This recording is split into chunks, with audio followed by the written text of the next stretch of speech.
Wherever you go, whatever you do, throw a little at it. Omax, Vest and Briefs. IPL தொடரில் லக்னோ அணிக்கு எதிரான ஆட்டத்தில் Chennai super Kings அணி 5 விக்கெட்டுகள் வித்தியாசத்தில் வெற்றி பெற்றது. முதலில் பேட்டிங் செய்த லக்னோ அணி 203 ரன்கள் குவித்தது. அந்த அணியில் அதிரடியாக விளையாடிய ஜோஷ் இங்கிலீஷ் 33 பந்துகளில் 85 ரன்கள் விளாசி அசத்தினார். இதனைத் தொடர்ந்து களம் இறங்கிய சென்னை சூப்பர் கிங்ஸ் அணியின் தொடக்க ஆட்டக்காரர்களான சஞ்சு சாம்சன் 28 ரன்களும் கேப்டன் ருத்ராஜ் கைக்வாட் 42 ரன்களும் எடுத்தனர். மற்றொரு வீரரான உருவில் பட்டேல் வெறும் 15 பந்துகளில் அரை சதம் விளாசி மிரட்டலான ஆட்டத்தை வெளிப்படுத்தினார்.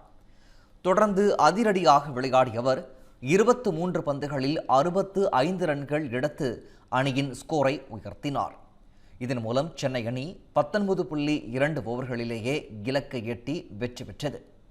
இந்த வெற்றியின் மூலம் பிளே ஆஃப் சுற்றில் சென்னை அணி தொடர்ந்து நீடிக்கிறது. அதே சமயம் தோல்வியடைந்த லக்னோ அணி தொடரில் இருந்து வெளியேறியது.